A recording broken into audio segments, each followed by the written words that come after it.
ಪ್ರಜ್ವಲ್ ರೇವಣ್ಣ ವಿರುದ್ಧ ಕೇಳಿಬರ್ತಾ ಇರುವಂತಹ ಆರೋಪ ಏನಿದೆ ಸಹಜವಾಗಿ ಕಾಂಗ್ರೆಸ್ಗೆ ಅಸ್ತ್ರವಾಗಿದೆ. ನರೇಂದ್ರ ಮೋದಿ ಅವರು ಇತ್ತೀಚೆಗೆ ತಾಳಿ ಕಸಿದುಕೊಳ್ಳೋ ಬಗ್ಗೆ ಮಾತನಾಡಿದ್ದಾರೆ. ಅವರ ಸ್ನೇಹಿತನ ಮೊಮ್ಮಗ ಅದೆಷ್ಟು ಜನರ ಮಾಂಗಲ್ಯ ಕಿತ್ಕೊಂಡಿದ್ದಾನೆ. ಈಗ ಮೋದಿ ಅವರು ಉತ್ತರ ಕೊಡಬೇಕು ಅಂತ ಕೃಷ್ಣ ಬೈರೇಗೌಡ ಕಿಡಿಕಾರಿದ್ದಾರೆ. ನಿಮ್ಮ ಹತ್ತಿರ CBI ಇದೆ, ತನಿಖಾ ಏಜೆನ್ಸಿಗಳಿದ್ದಾವೆ, ಈಗೇನು ಹೇಳ್ತೀರಾ? ನಿಮ್ಮ ಸ್ನೇಹಿತ ದೇವೇಗೌಡರ ಮೊಮ್ಮಗನ ಬಗ್ಗೆ ನೀವು ಉತ್ತರ ಕೊಡಿ ಅಂತ ಸಚಿವ ಕೃಷ್ಣ ಬೈರೇಗೌಡ ಕಿಡಿಕಾರಿದ್ದಾರೆ. ನರೇಂದ್ರ ಮೋದಿ ಅವರು ಕರ್ನಾಟಕಕ್ಕೆ ಬರ್ತಾ ಇದ್ದಾರೆ. ಮಾನ್ಯ ನರೇಂದ್ರ ಮೋದಿ ಅವರೇ, ನೀವು ಇತ್ತೀಚೆಗೆ ತಾಳಿಯನ್ನ ಕಸಿದುಕೊಳ್ಳೋದ್ರ ಬಗ್ಗೆ ಮಾತಾಡ್ತಾ ಇದ್ದೀರಾ.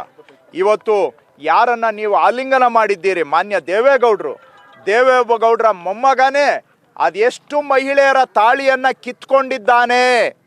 ಮೋದಿಯವರು ಉತ್ತರ ಕೊಡಬೇಕು. ನಿಮ್ಮ ಹತ್ರ CBI ಇದೆ, ಎನ್ಫೋರ್ಸ್ಮೆಂಟ್ ಡೈರೆಕ್ಟರೇಟ್ ಇದೆ, IT ಡಿಪಾರ್ಟ್ಮೆಂಟ್ ಇದೆ, ಇನ್ನೂ ಬೇಕಾದಷ್ಟಂತ ಏಜೆನ್ಸಿಗಳು ಇದೆಯಲ್ಲ.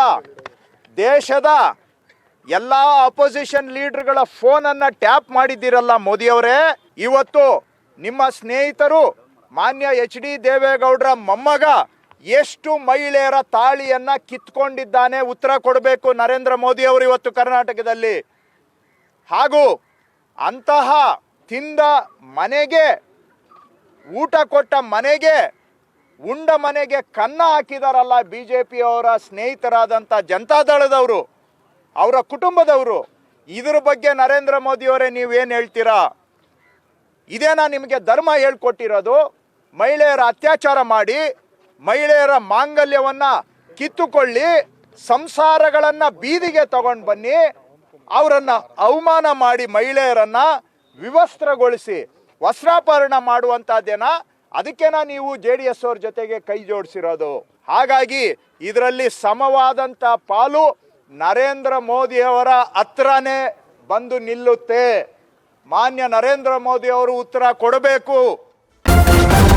ನ್ಯೂಸ್ ಫಸ್ಟ್ ನಿರ್ಭೀತಿಯಿಂದ ನಿಮ್ಮ ಪರವಾಗಿ.